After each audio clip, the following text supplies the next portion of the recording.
everyone, thanks so much for joining. Today I'm going to talk about my journey so far. I plan to split this video up into a few different ones depending on where I was at, and hopefully that will help those who are want to follow along with their own journey, and just give you an opportunity to see certain parts of my journey that might be relatable to you. So first off, I'm just going to talk about from the very beginning, my background a little bit and how I got to this point. So I am not an only child. My mom had another child as well, but after she had me, she tried to get pregnant for a long time, and she had a lot of ups and downs, a few miscarriages, and she was diagnosed with endometriosis. So growing up, I definitely saw people struggle, saw my mom struggle with trying to conceive. And so that kind of triggered some of my initial questioning about how difficult it was going to be for me and things like that. My mom did end up having another child, my sister, and she was a miracle baby. And so I definitely still have hope and believe that it's fully possible for anyone, no matter how many times people say that you can't get pregnant, that you can. So as far as my journey goes, so I was diagnosed with PCOS a couple years back, and the reason why I ended up going in to get checked was because I started having really irregular periods. And I have always had a regular period since I was younger. I, would go 2-3 months without getting one. And that was kind of normal for me. But what made me go in this last time, or 2 years ago, was that I had missed a period for 6 months. So I didn't get a period for 6 months, 3 times in a row. So in the course of a year and a half, I only got a period 3 times. And that definitely was more missed periods than I had experienced before, right? So I ended up going to my OBGYN and told her why I was there, that I was missing my periods and that I was a little worried about that, and that my mom had endometriosis, and so I just wanted to get checked. So she said, it sounds to me like you might have PCOS. And at the time, I had no idea what PCOS was. So I was like, oh, okay, is that endometriosis? And she was like, no.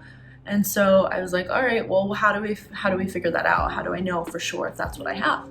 And she told me that I would have to get a ultrasound done to see if I had cysts, because PCOS was polycystic ovarian syndrome, and that based on that test and the ultrasound to see if I had the cyst and my blood work that was returned, she would hopefully be able to tell me if I did have it or not. So I went back and I got blood work done, and I had an ultrasound done, and sure enough, they found some cysts on my ovaries, and they said, yep, you have PCOS. At that time, my levels for testosterone were not that high, and my estrogen levels were pretty low, but they weren't that low. So what she described to me was, you seem like you have a very mild case of PCOS, but I would still diagnose it as PCOS since you're not getting a period. And you have a couple options. So she told me that I could go on pre-diabetic medicine because my insulin levels were really high, and that was like a symptom of PCOS. But she said that it wasn't that bad, so she wouldn't necessarily recommend that. And then she also told me what I've seen a lot of people have been told. She told me to go on birth control, and that birth control would help regulate my levels and would also make me get a period. So I was already on birth control before at that time, so it didn't really seem like it made that big of a difference, but I did say, yep, okay, sure, like I'll go ahead and go on this birth control. So the first birth control I was on was low estrogen, I believe. If not, I'll pop it here.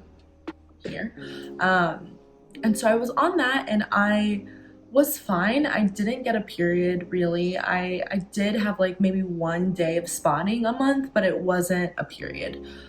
So after taking that for about a year and a half, I ended up seeing another OBGYN and told him my experience and everything, and he actually recommended that I get on Yaz and told me that I would for sure get a period on Yaz. And he did tell me, like, there's nothing wrong with not getting a period if you're not trying to conceive. That's fine, but if you feel better getting one, then yeah, maybe try Yaz. And for me, I definitely would have these feelings of like, oh, I need to get my period. I'm so emotional. I feel super hormonal. I feel kind of nauseous. And So I definitely wanted to get a period. I don't know, that's just my personal experience.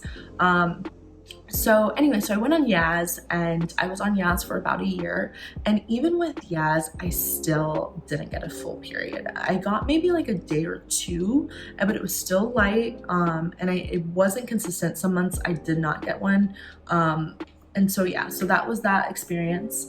And so when my partner and I first talked about trying to conceive, I definitely had my concerns, right? Because I had been told I had PCOS, which was going to make it very hard to get pregnant. I had also was told when I was younger that because my mom had endometriosis, that I was going to have a hard time getting pregnant as well, and that I should probably try early. And this was, you know, obviously years back. I don't think that a doctor would necessarily tell me that now, but when I had gotten checked before, that's something that was brought up. So my idea of trying to conceive has always been that it was going to be so hard for me. So when my partner and I were talking about, you know, trying to conceive, we discussed when we wanted to start. And because I had it in my head that it might take a while, we decided to go ahead and move forward with fertility treatment during the time of COVID. So that's part of this experience as well. And I'll probably talk about that a little bit more in some of my other videos. So that was my kind of beginnings and my background a little bit, and how I was diagnosed with PCOS, and what my first initial thoughts about trying to conceive were. So go ahead and watch my next video if you want to hear about my first consultation.